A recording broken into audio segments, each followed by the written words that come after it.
My dear brothers and sisters, welcome to semester দাদা। Class 11-এর second সেমিস্টারের West Bengal board থেকে দেওয়া পরিবেশবিদ্যা অর্থাৎ ইভিএসের যে প্রশ্নটা দিয়েছে সেই প্রশ্নটা সম্পূর্ণ উত্তর সহ আমরা দেখে নেব। দেখো, ওয়েস্ট বেঙ্গল বোর্ড থেকে ক্লাস 11-এর সেকেন্ড সেমিস্টারে ইভিএসের এই স্যাম্পল কোশ্চেন পেপারটা কিন্তু দিয়েছে। এটি কিন্তু একটা স্যাম্পল কোশ্চেন পেপার। দেখো, এই প্রশ্নগুলো টোটালটা কিন্তু এখন আমরা সলভ করব।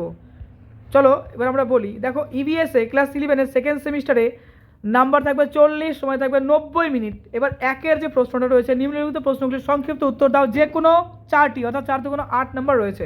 প্রথম প্রশ্ন, সুস্থায়ী সমাজ কিভাবে সুস্থায়ী উন্নয়নে সাহায্য করে? দেখো, সুস্থায়ী সমাজ প্রাকৃতিক সম্পদ রক্ষা করে, দূষণ কমায় এবং সামাজিক ন্যায় বিচার নিশ্চিত করে সুস্থায়ী উন্নয়নে সাহায্য করে। অর্থাৎ সুস্থায়ী সমাজ হচ্ছে সেই সমাজ যে সমাজ থেকে আলটিমেটলি আমাদের সমাজের সমস্ত বিষয়, সেটা প্রাকৃতিক হোক সামাজিক হোক, সব দিকে কিন্তু খেয়াল রাখবে এবং পরিবেশের যেন ক্ষতি না হয়।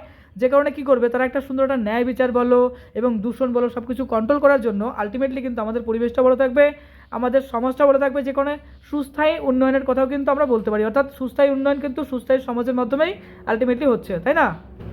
এবার চলে আসছে, দেখো 2 নম্বর প্রশ্ন। 2 নম্বর প্রশ্ন বলছে সুস্থায়ী উন্নয়ন বলতে কী বোঝো? একই রকম প্রশ্ন। দেখো, সুস্থায়ী উন্নয়ন হলো এমন এক উন্নয়ন যা বর্তমান প্রজন্মের চাহিদা পূরণ করবে। অর্থাৎ বর্তমানে যারা আছে তাদের তো চাহিদা পূরণ করবে এবং তার পাশাপাশি ভবিষ্যতের কথাও কিন্তু ভাববে। তার জন্য বলেছে, দেখো কিন্তু ভবিষ্যৎ প্রজন্মের চাহিদা পূরণের ক্ষমতাকে ক্ষতিগ্রস্ত করে না। অর্থাৎ তাদের আলটিমেটলি তাদের উপকারের কথা কিন্তু তারা ভেবে রাখে। নেক্সট 3 নম্বর, কত সালে কোন কমিশন দ্বারা আমাদের সাধারণ ভবিষ্যৎ প্রকাশিত হয়েছিল? দেখো, এক লাইনের উত্তর আমি করলাম।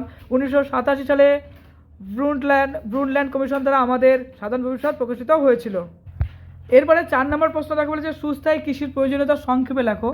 সুস্থায়ী কৃষি, তার উত্তর দেখো, এই ক্ষেত্রে সুস্থায়ী কৃষি মাটি হতে হবে, জল এবং জৈব বৈচিত্র্য রক্ষা করতে হবে। অর্থাৎ আমাদের পরিবেশের একটা গুরুত্বপূর্ণ উপাদান জল, এবং তার পাশাপাশি যদি বলি জৈব বৈচিত্র্য বলতে একটা বায়োডাইভার্সিটি, যদি বলি যে জীব পশু পাখি বন ফরেস্ট সব কিছু কিন্তু খেয়াল রাখতে হবে এবং দীর্ঘমেয়াদী খাদ্য নিরাপত্তা নিশ্চিত করতে হবে। এটাই কিন্তু সুস্থায়ী কৃষি। উৎপত্তি অনুযায়ী মাটি কয় প্রকার? কি উৎপত্তি অনুযায়ী মাটি 2 প্রকার, একটা পাললিক মাটি, আবিষ্ট মাটি। তো মাটি তো আমরা বলি, কী বলি না, এঁটেল মাটি, দোআঁশ মাটি, বালি মাটি, আরও কী কী মাটি হয়। কিন্তু উৎপত্তি অনুযায়ী দেখো মাটি 2 প্রকার, একটা পাললিক মাটি এবং আবিষ্ট মাটি। নেক্সট দেখো বলেছে যে শস্য পর্যায়ে ঝুম চাষ কি? শস্য পর্যায় হলো একই জমিতে বিভিন্ন শস্য পর্যায়ক্রমে চাষ করা, আর ঝুম চাষ হলো পাহাড়ি অঞ্চলে জমি পুড়িয়ে চাষ করা।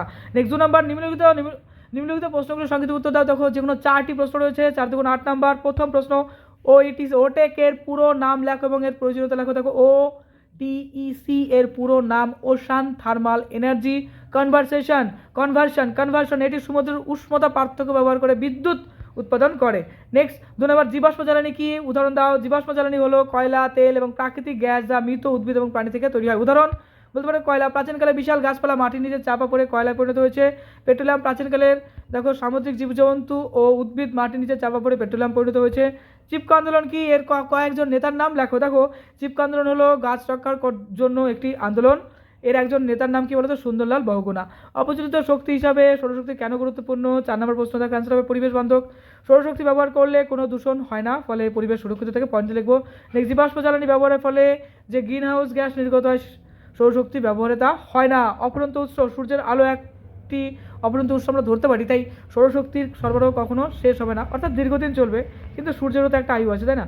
নেক্সট 5 নম্বর, IRED এর পুরো নাম কি? শক্তি উৎপাদনে এর ভূমিকা লেখো। দেখো, IRED এর পুরো নাম হলো Indian renewable energy development agency. এটি নবায়নযোগ্য শক্তি প্রকল্পগুলোতে আর্থিক সহায়তা দেয়। সবচেয়ে নিম্নমানের ও উন্নত মানের কয়লার নাম লেখো, কার্বনের শতকরা পরিমাণ সহ। এটা দেখো পরের প্রশ্ন। সবচেয়ে নিম্নমানের কয়লা হলো পিট কয়লা, কার্বন 60% এর কম থাকে, এবং উন্নত মানের কয়লা হলো অ্যান্থ্রাসাইট, কার্বনের পরিমাণ 90% বেশি। কয়লাগুলো কি হয়? অ্যান্থ্রাসাইট, বিটুমিনাস, লিগনাইট, পিট। নেক্সট দেখো 3 নম্বর, নিম্নলিখিত প্রশ্নগুলোর উত্তর দাও, যে কোনো 2টি প্রশ্ন।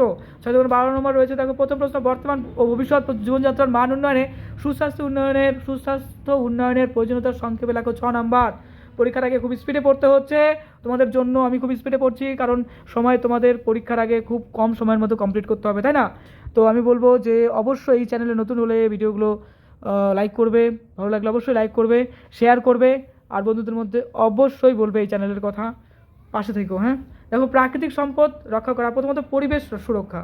চলো প্রশ্নটা পড়ি। দেখো, বর্তমান ও ভবিষ্যৎ জীবনযাত্রার মান উন্নয়নের সুস্থায়ী উন্নয়নের প্রয়োজনীয়তা সংক্ষেপে লেখো।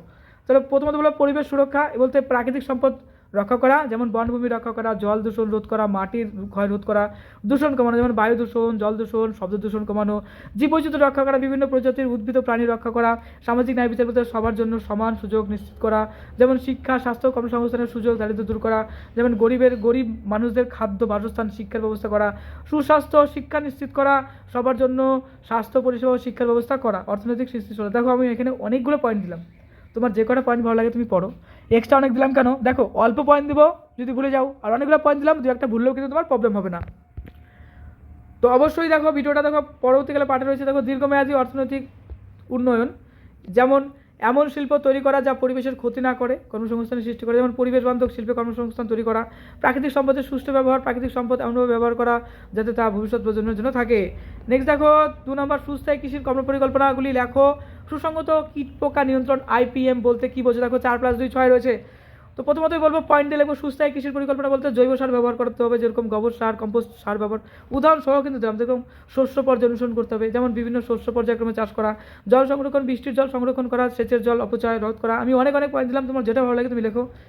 যেমন মাটির উর্বরতা রক্ষা, মাটিতে জৈব পদার্থ যোগ করা। IPM দেখো বলছে কি, সুসংগত কীট পোকা নিয়ন্ত্রণ, রাসায়নিক কীটনাশকের ব্যবহার কমানো, যেমন কীটনাশকের ব্যবহার কমাতে হবে, প্রাকৃতিক পদ্ধতিতে চাষ করতে হবে, এগুলোই বলছে এখানে। তারপর দেখো আরও কিছু পয়েন্ট আছে, অবশ্যই পড়ে নাও এগুলো। ওকে, কৃষিকাজে নিমতল ব্যবহার করতে হয়, যেটা হচ্ছে আলটিমেটলি কৃষিকাজটাকে গাছের ক্ষেত্রে পোকামাকড় খুব কম লাগে। নেক্সট 3 নম্বর দেখো, কৃষিতে জৈব সার এবং জৈব কীটনাশকের ব্যবহার সংক্ষেপে বর্ণনা করো। 6 নম্বর, মাটির উর্বরতা বাড়ায় কে, জৈব সারের গুণাবলী কি, মাটির উর্বরতা বাড়ায়, জল ধারণ ক্ষমতা বাড়ায়, তারপরে মাটি কী হয়, দূষণমুক্ত হয়, তাই না, কীটপতঙ্গ মরে না, তো এইগুলোই বলা আছে। ভিডিও পজ করে পড়ো। আর কীটপতঙ্গ দমন করে, দেখো জৈব কীটনাশক কী করে, আলটিমেটলি জৈব কীটনাশক যেগুলো আছে আলটিমেটলি মাটি ক্ষতি করে, কীটপতঙ্গ নষ্ট করে, তাই না, মাটির গুণমান নষ্ট হয়, পরিবেশের ক্ষতি করে, তো এগুলো লেখা আছে, পড়ে নিবা। নেক্সট দেখো 4 নম্বর, নিম্নলিখিত প্রশ্নগুলোর উত্তর দাও, যে কোনো 2টি। দেখো 4 দুগুণ কেবল 6 দুগুণ 12 নম্বর রয়েছে। প্রথম প্রশ্ন, শক্তির উৎস হিসাবে প্রাকৃতিক গ্যাস ও জলবিদ্যুতের প্রয়োজনীয়তা বর্ণনা করো। প্রাকৃতিক গ্যাস যেরকম পরিচ্ছন্ন জ্বালানি, ভালো বলতে পারি কয়লা বা তেলের তুলনায় কম দূষণ করে, সহজে ব্যবহারযোগ্য, পাইপলাইনের মাধ্যমে সহজে পরিবহন করা যায়, বিদ্যুৎ উৎপাদন, রান্না, যানবাহন ব্যবহার করা যায়, যেমন বিদ্যুৎ কেন্দ্রে, বাড়িতে এবং গাড়িতে ব্যবহার করা হয়। জলবিদ্যুৎ পরিবেশ বান্ধব, যেমন কোনো দূষণ তৈরি করে না, অপরন্ত শক্তি উৎস হিসেবে কাজ করে, জলের প্রভাব যতদিন থাকবে, বিদ্যুৎ প্রবাহ ততদিন থাকবে, নদীর উপর বাঁধ তৈরি করে জলবিদ্যুৎ উৎপাদন করা হয়। তখন পরবর্তীকালে আছে অপচলিত শক্তি, যেরকম সৌরশক্তি হতে পারে, এটা যথেষ্ট ভালো, সোলার প্যানেলের ব্যবহারের কথা বলা হচ্ছে এখানে, যেটা পরিবেশ বান্ধব, দূষণ হয় না। দেখো আরও অনেকগুলো পয়েন্ট আছে, যেরকম বায়ুশক্তি, যেটা উইন্ড টারবাইনের মাধ্যমে ব্যবহার করা হয়। জিওথার্মাল, যেটা যে তাপ শক্তি, যেটা বলা হয় ভূতাপ শক্তি। ভিডিও পজ করো, রিডিং পড়ো। ওকে, বায়োমাস শক্তি, যেটা হচ্ছে যে ওই যে বিভিন্ন পচা জিনিসপত্র থেকে মানে যেরকম কাঠ বলো, ফল বা সবজির আবর্জনা, শস্য আবর্জনা ইত্যাদি থেকে এটা তৈরি করা হয়। আচ্ছা, এটা কার্বন নিরপেক্ষ যেটা বলছে। নেক্সট, শক্তি সংরক্ষণে ভবিষ্যতে জ্বালানির খোঁজে একজন ভারতীয় নাগরিক হিসেবে তোমার সুপারিশগুলি সংক্ষেপে লেখো। এখানে অনেকগুলো পয়েন্ট রয়েছে, অবশ্যই পড়বে, যেরকম বায়ুশক্তি, সৌরশক্তি, অপচলিত শক্তিগুলো ব্যবহার করতে হবে, যেটা নবায়নযোগ্য শক্তি সেগুলো ব্যবহার করতে হবে। আচ্ছা দেখো এগুলোর সুবিধাগুলো। ওকে, তো শক্তি সংরক্ষণের গুরুত্ব সম্পর্কে মানুষকে সচেতন করতে হবে। যদি মানুষ নাই জানে যে এটার প্রয়োজনীয়তা কি, এটা একদিন না একদিন শেষ হয়ে যাবে, তাহলে তো মানুষ এটা বেশি করে করবে, তাই না। তো মানুষকে প্রথমত সচেতন করতে হবে যে এই শক্তিগুলো, যেরকম ডিজেল বলো ইত্যাদিগুলো, ওগুলো শেষ হয়ে যাবে, কয়লা, তো তার পরিবর্তে আমাদের কী করতে হবে, আমাদের তার পরিবর্তে সৌরশক্তি বলো, বায়ুশক্তি ইত্যাদি ব্যবহার করতে হবে, কারণ এগুলো পরিবেশের পক্ষে যথেষ্ট ভালো। কারণ অন্যান্যগুলো কী করে, জীবাশ্ম জ্বালানি, যেগুলো দহন হলে প্রচুর পরিমাণে ক্ষতিকারক গ্যাস উৎপন্ন হয়, পরিবেশ ক্ষতি হয়।